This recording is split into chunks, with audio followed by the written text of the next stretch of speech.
Salut tout le monde, j'espère que vous allez bien. Alors aujourd'hui dans cette vidéo, j'avais envie de parler du fait d'être soi-même. Et hier, quand j'ai commencé à réfléchir à comment j'allais articuler ça et de quoi j'allais parler, je me suis mise à réfléchir très sérieusement à ce que ça voulait dire être soi, incarner le soi, qu'il y avait plein de manières d'être moi, d'être vous. Et puis j'ai commencé à partir dans des explications philosophiques, spirituelles, à me dire mais est-ce que je suis moi-même? Est-ce que je suis pas moi-même? Est-ce que je suis mon âme? Est-ce que je suis ma personnalité? Est-ce que je suis mes pensées? Est-ce que je suis mon histoire? Et puis ça m'a vachement pris la tête. Et au final, j'ai écrit une phrase assez simple qui est: finalement la vie, c'est être soi. Je crois qu'il n'y a pas tellement d'autres sujets ou questions, car être soi-même, c'est déjà bien. Même très bien. C'était ma phrase philosophique de la soirée. Et je me suis dit, je vais sûrement pas réussir à développer une vidéo sur ce sujet parce que si on simplifie les choses et qu'on revient à l'essentiel, en fait, être soi, c'est être soi. Alors, ce qui est absolument formidable, c'est qu'on a réussi à complexifier et à rendre impossible une chose qui en réalité est extrêmement simple. Et je me rends compte à quel point aujourd'hui, sur tout un tas de sujets, on complexifie, on agrémente, on développe, on conceptualise, on rajoute des questions, alors qu'en réalité, si on prend la chose à la racine, c'est extrêmement simple. Et je crois que le mot racine est très important. Prendre les choses à la racine. Éviter d'extrapoler, de partir, de créer une arborescence et qu'au final, le sujet devienne un truc immense, vaste, complexe, duquel on n'arrive plus à se sortir parce qu'on s'est perdu dans les ramifications du labyrinthe. Revenir au point de départ, revenir à la source, à la racine. Ça peut vraiment nous aider dans tout ce qu'on vit au quotidien. Éviter d'extrapoler, d'interpréter, d'en rajouter, de conceptualiser trop de choses. Moi, ça fait un moment que j'évolue dans le milieu spirituel, hein, ça fait 5-6 ans maintenant. Alors, le milieu spirituel de manière générale, y a pas je suis pas dans un truc spécifique, on va dire que je navigue au milieu de tout un tas de matrices spirituelles avec leurs croyances, etc. Et puis j'ai essayé de trouver mon chemin là-dedans, j'ai essayé de me définir là-dedans, j'ai essayé de savoir ce que j'étais là-dedans, ce que je suis là-dedans. Et je me suis aussi beaucoup perdue dans tout un tas d'explications complexes à propos de ce qu'on est, de notre chemin de vie, de l'âme, de la question de l'humain, la personnalité, les croyances, les héritages familiaux, etc. Et tout ça, c'est extrêmement intéressant parce que c'est très riche et ça permet une exploration de l'humain et de l'esprit humain. Mais en contrepartie, on peut très vite partir dans des interprétations, dans des choses compliquées, alors qu'en réalité, c'est assez simple. Donc c'est ce que je me suis dit hier. Je me suis dit qu'en fait, il fallait simplifier. Simplifier dans notre vie de manière générale. Et aussi, être soi, quand on dit je suis moi, je pense que c'est assez clair, c'est assez simple, c'est posé. Je suis moi. Je suis quoi? Voilà. Je suis ce que je suis. Je suis moi dans tous mes aspects. Voilà, il y a des fois ça va, il y a des fois ça va pas, il y a des fois je pleure, il y a des fois je ris, il y a des fois je suis gentille, puis d'autres fois je suis moins gentille, puis des fois je suis stressée, je suis angoissée, puis je me pose tout un tas de questions, puis des fois je suis zen, et puis ça change, et puis tout ça c'est moi. Et je crois que nous n'avons pas tellement à vouloir changer, négocier, comprendre, etc. ce que ça implique d'être moi. Tout ce que nous avons à faire, c'est vivre avec ce qu'on est au quotidien. Et je crois que c'est peut-être bien le vrai défi, de vivre avec ce qu'on est.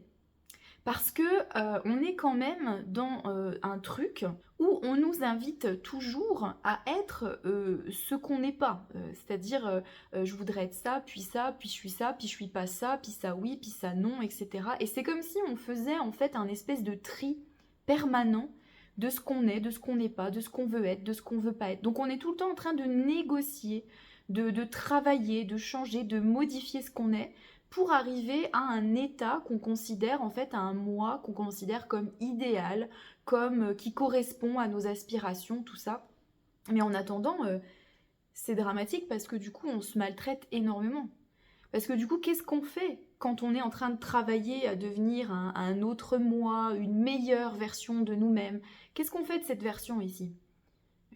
C'est un peu triste parce que là, tu as ta version ici de ton moi qui est là et qui se dit, bah attends, mais moi du coup, je sers à quoi? En fait, moi, je suis quoi? Je suis un ersatz, quoi. C'est-à-dire que je suis là, je suis pas assez bien, donc du coup, bah, je compte pas. Et en fait, on s'occupe pas de ce qu'on est là. On s'occupe de ce qu'on veut être, de ce qu'on veut pas être, de ce qu'on veut plus être, mais pas de ce qu'on est. Donc je crois finalement, après toutes ces explorations, ces recherches, etc., que la finalité de la chose, c'est qu'on aura toujours à être ce qu'on est. Ça ne pourra pas changer, hein. Malgré toutes les négociations, tout ce qu'on entreprend, etc., ça restera ça. C'est-à-dire, je suis là, je suis ce que je suis et je vis avec ce que je suis. Et j'ai l'impression qu'aujourd'hui, en tant qu'être humain, on a énormément de difficultés à vivre avec ce qu'on est.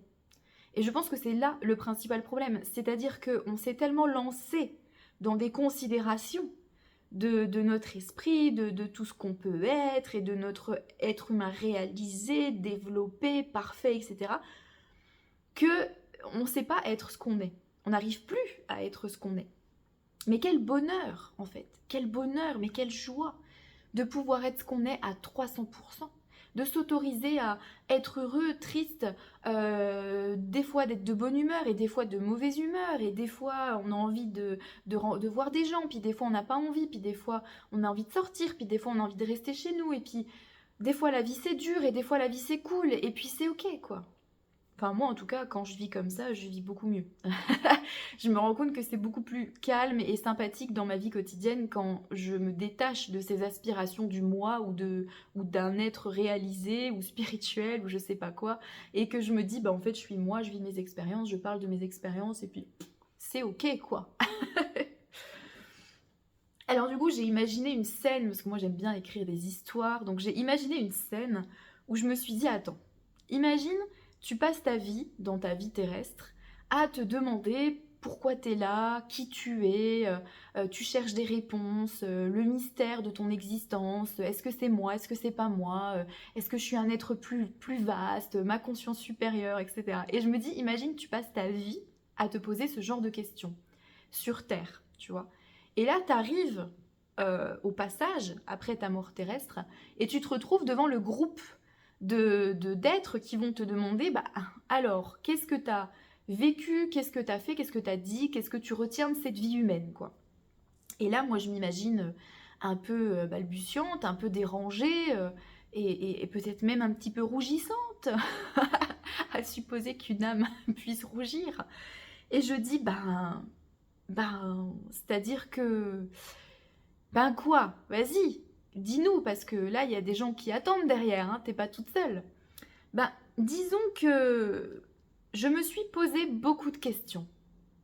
En fait, l'essentiel de ma vie, ça a été ça, de me poser des questions. Et là, on va me demander, mais des questions. Bon, intéressant, mais à propos de quoi, au juste? À propos de moi. À propos de toi. Mais qui ça, toi? Ben justement, c'est la question. Qui ça, moi? J'aimerais bien, ou du moins j'aurais bien aimé le savoir. C'est d'ailleurs ce que je me suis demandé toute cette vie. Est-ce que je suis moi? Est-ce que je suis un personnage? Est-ce que je suis mes croyances? Est-ce que c'est moi, pas moi, mes parents, mon frère, les autres? Est-ce que je suis un être de lumière? D'où est-ce que je viens? Est-ce que je suis une âme? Enfin bref, vous voyez bien quoi? L'éternelle question qui nous rend tous fous. Ah oui, c'est exact. Mais sais-tu pourquoi elle vous rend fou, cette question?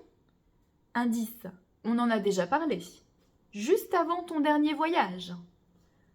Parce qu'elle n'a pas de réponse, je sais. Voilà. Voilà. Pourquoi il est inutile de se poser cette question? Une vie à essayer de répondre à quelque chose qui n'existe pas, qui n'a même pas de sens. Tu es ce que tu es et puis c'est tout. L'essentiel, c'est de vivre. Le reste n'a que peu d'importance. Oui, oui, bon, c'est bien plus facile à dire qu'à faire, hein, surtout quand on est là, à l'accueil, à se tourner les pouces pendant que les autres bossent sur terre. Et dis donc, mon petit gars, on y va mollo sur les agressions verbales, hein. On n'est pas sur terre ici, hein. On reste zen. Et nous te signalons qu'on a fait notre part, maintenant c'est ton tour.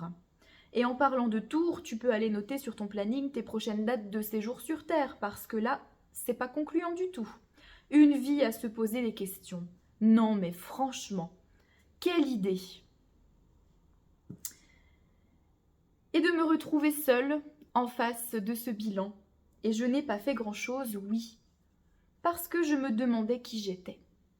Et j'ai passé plus de temps à essayer de résoudre ce mystère qu'à vivre. Pourtant, j'avais des projets, des envies, des rêves même, mais à la place, j'ai réfléchi, réfléchi et réfléchi encore. Et peu agi, peu bougé. J'avais déjà fait la même dans l'autre vie, à croire que je n'ai toujours pas compris que la vie est faite pour être vécue et rencontrée, et non pas pour être pensée. Mais c'est bien pratique de vivre dans sa tête, avec ces questions qui de tourner jamais ne s'arrêtent, car ça m'occupe bien assez pour m'empêcher de me confronter. À l'humain, aux autres, à la vie, à tout ce qui en moi s'anime et s'agite, la peur, l'ennui, le doute, la joie, tout ce qui me met en émoi. Et la vie, en fait, c'est tout ça. Tout ce qui en moi à la fois se débat et rit aux éclats. Je veux y retourner sur terre. Croyez-moi que je vais y retourner et que je n'oublierai pas que cette fois-ci, la vie et moi, on s'entendra.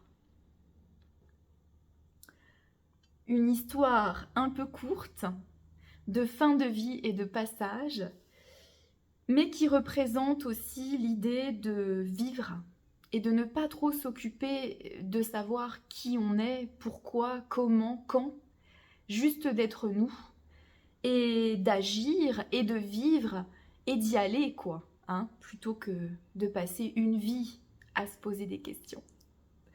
Merci de m'avoir écouté, à bientôt.